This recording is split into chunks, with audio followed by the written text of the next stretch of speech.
విదేశాల్లో చదువుకోవాలనే కలలతో వెళ్లే Indian students కి ఒక్కోసారి కొన్ని చేదు అనుభవాలు ఎదురవుతుంటాయి. తాజాగా సౌత్ కొరియాలో ఒంటరిగా నడుచుకుంటూ వెళ్తున్న ఒక ఇండియన్ అమ్మాయిని ఓ 70 ఏళ్ల వృద్ధుడు వేధించిన ఘటన ఇప్పుడు సోషల్ మీడియాను షేక్ చేస్తోంది. Freaking old, maybe 70 or 60 years old. So he's like, he stopped his car. My side se aa rahi thi, and he stopped and he asked me where is the restaurant. I'm like, you're Korean, how you don't know where is the restaurant? So I was like, I just said you can go to like our east gate and you can find many restaurants. And then he like asked me to come and show me. రోజులాగే ఆ అమ్మాయి కొరియాలోని తన యూనివర్సిటీకి నడుచుకుంటూ వెళ్తోంది. సరిగ్గా college గేటుకు కొద్ది దూరంలో ఉండగా ఒక ముసలతను కారు ఆపి వెయిట్ చేస్తున్నాడు. ఆ అమ్మాయిని చూడగానే ఇక్కడ మంచి రెస్టారెంట్ ఎక్కడుంది అని దారి అడిగాడు. ఆ అమ్మాయి కూడా సహాయం చేద్దామనే మంచి ఉద్దేశంతో ఇలా ఈస్ట్ గేట్ వైపు వెళ్ళండి, అక్కడ చాలా రెస్టారెంట్స్ ఉంటాయి అని దారి చూపించింది. కానీ అక్కడే అసలు ట్విస్ట్ మొదలైంది.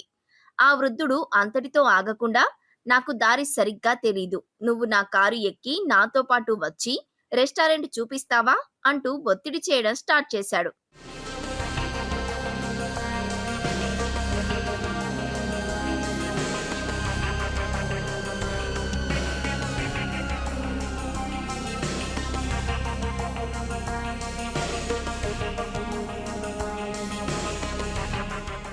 తనకు వేరే పని ఉందని, కారు ఎక్కలేనని ఆ అమ్మాయి గట్టిగా చెప్పేసింది. అయినా ఆ ముసలోడు వదల్లేదు. నువ్వు యూనివర్సిటీలోనే వర్క్ చేస్తావా, బయట ఎక్కడా పార్ట్ టైం జాబ్ చేయవా, కనీసం నైట్ టైం అయినా వర్క్ చేయవా అంటూ అత్యంత అసభ్యకరంగా మాట్లాడడం మొదలుపెట్టాడట. దీంతో ఆ అమ్మాయికి ఒక్కసారిగా కాళ్ళు చేతులు వణకడం స్టార్ట్ అయ్యాయి. తనకు లేట్ అవుతుందని చెప్పి అక్కడి నుంచి వేగంగా నడక అందుకుంది. కానీ కాసేపటికే ఆ ముసలాడు మళ్ళీ కారును వెనక్కి తిప్పుకుంటూ ఆమెను ఫాలో అవుతూ మళ్ళీ అదే ప్రశ్న అడిగాడు. Oh, can you come into my car and can you show me the restaurant? I'm like, no, I have plans, I'm going to somewhere, I can't go. And then he's like, oh, you work in university? I said, yeah, I work in university. He's like, you don't have any like any thoughts of working outside?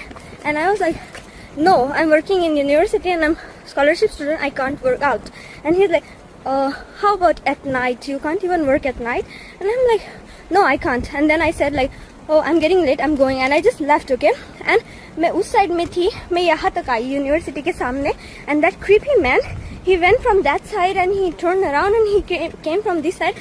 And తీవ్ర భయాందోళనకు గురైన ఆ విద్యార్థిని అతనికి ఎలాంటి సమాధానం చెప్పకుండా పరుగు పరుగున యూనివర్సిటీ లోపలికి వెళ్లిపోయింది. విదేశాల్లో కూడా ఇలాంటి వికృత మనుషులు ఉంటారా అంటూ ఆమె సోషల్ మీడియాలో ఈ ఘటన గురించి చెప్పుకొచ్చింది. Freaking old, maybe 70 or 60 years old. So he's like, he stopped his car. My side se aa rahi thi, and he stopped and he asked me where is the restaurant.